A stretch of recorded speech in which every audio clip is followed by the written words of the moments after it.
মঞ্চে উপস্থিত আসাম প্রদেশ কংগ্রেস কমিটির বিভিন্ন প্রতিনিধি নিযুক্ত থাকা সম্মানীয় উপ সভাপতি, সাধারণ সম্পাদক, সম্পাদক সকল এবং আমাদের মাঝখানে উপস্থিত আসাম প্রদেশ যুব কংগ্রেসের সভাপতি ভাতৃপতি জুবের আলম মহাশয়,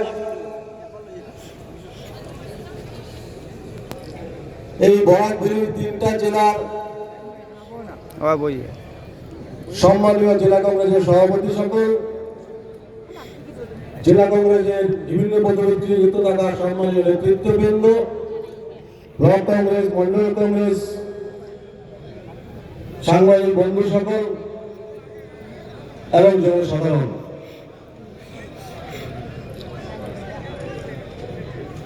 আজকে এই সভায় এসে সত্যি খুব আনন্দিত হয়েছি যে বরাকের মানুষ, বরাকের জনগণ জাগ্রত হয়েছে। এইবার 2026 সালে যে বিধানসভা নির্বাচন হতে চলেছে, সেই নির্বাচনে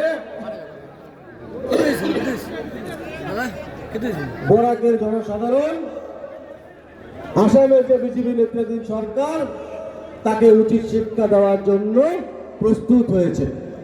প্রস্তুত হয়েছেন কি হন না বলেন? প্রস্তুত হয়েছেন তো? নিশ্চয় আমরা এবার 2026 সালে বিধানসভা নির্বাচনে আমরা প্রত্যুত্তর দিব।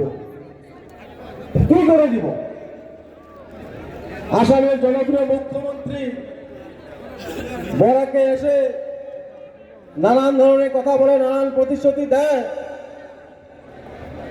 কিন্তু আমি জানি যে আসামের মুখ্যমন্ত্রী বরাকভেলীকে প্রকৃত মনে ভালোবাসে নেন নাই। যদি প্রকৃতভাবে এই বরাকভেলীকে ভালোবাসত, তার টেলিভিশনের জরিয়েতে এই অঞ্চলের মানুষকে রাজনৈতিকভাবে নিঃশেষ করার জন্য যে ষড়যন্ত্র করেছে, 15টি বিধানসভা থেকে 13টি বিধানসভায়, 12টি বিধানসভায় আজকে এনেছে। বরাকের যে সমস্যা, সেই সমস্যার সমাধান করতে এই আসাম সরকার ব্যর্থ হয়েছে।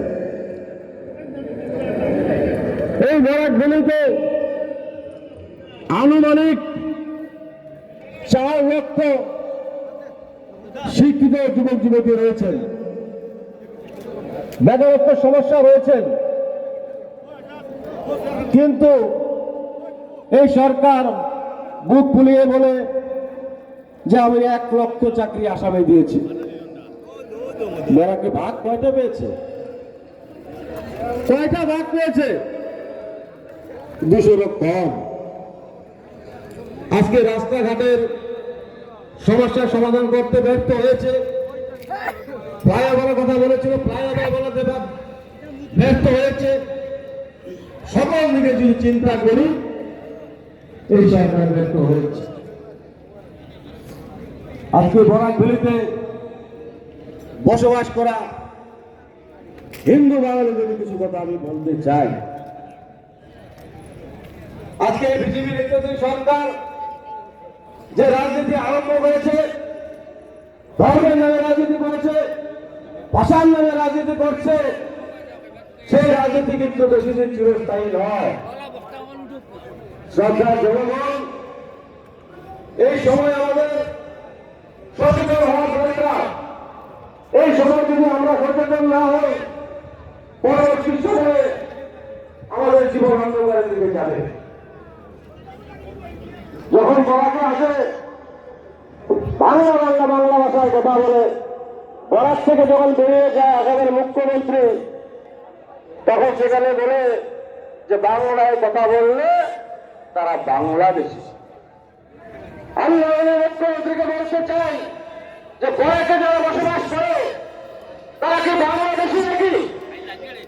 বলে তারা কি বাংলাদেশী? দেশের মুখ্যমন্ত্রীকে আমরা তার সমর্থন দিতে হবে কি হবে না? সেটা কিভাবে দেবো? যে রাজ্যে 2026 সালে আগামী বিধানসভা নির্বাচন, সেই নির্বাচনে আমার তাদের প্রতিনিধিত্ব দিতে হবে। সেই প্রতিনিধিত্ব দিতে হবে ভোটের মাধ্যমে। এই বিধানসভা রয়েছে, প্রত্যেকটা বিধানসভা কংগ্রেস করে প্রার্থী করে জয়ী করে আমাদের আসাম প্রদেশ কংগ্রেস সমিতির মাননীয় সভাপতি গৌরব সৌরভীকে উপহার দিতে পারে, সেই হিসাবে আমাদের কাজ করে যেতে হবে। শ্রদ্ধার জনগণ, হিন্দুর নাম দিয়ে রাজনীতি করে হিন্দুত্বের বাইরে বাঙালি হিন্দু সকলের ভোট নেয়। শুধু হিন্দুত্বের নাম দিয়ে ভোট দিলাম আর বাংলাদেশের যে মূল সমস্যা সেই সমাধান করতে ব্যর্থ হলাম, সেটা তো ঠিক নয়। তুমি যদি আমাদের কাছে ভোট দিতে পারো তাহলে আমাদের সমস্যার সমাধান তোমার করার অধিকার, তোমার সেটা নৈতিক দায়িত্ব। আজকে এনআরসিতে যে 20 লক্ষ মানুষ বাস করেছে, সেখানে প্রায় 12 লক্ষ হিন্দু বাঙালির নাম বাদ পড়েছে, তাহলে কিন্তু হিমন্ত বিশ্ব শর্মা একবারও কথা বলে না।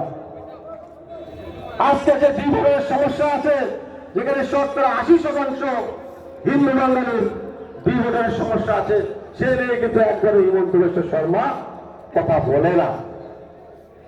তাই আমি এখানে বসবাস করা প্রত্যেক হিন্দু বাঙালিকে বলতে চাই যে এবার আমাদের উচিত শিক্ষা দিতে হবে, আমাদের সচেতন হতে হবে। এই বিধানসভা নির্বাচনে আমরা যদি সঠিক সিদ্ধান্ত না নিই, আমাদের ভবিষ্যৎ অন্ধকার হবে।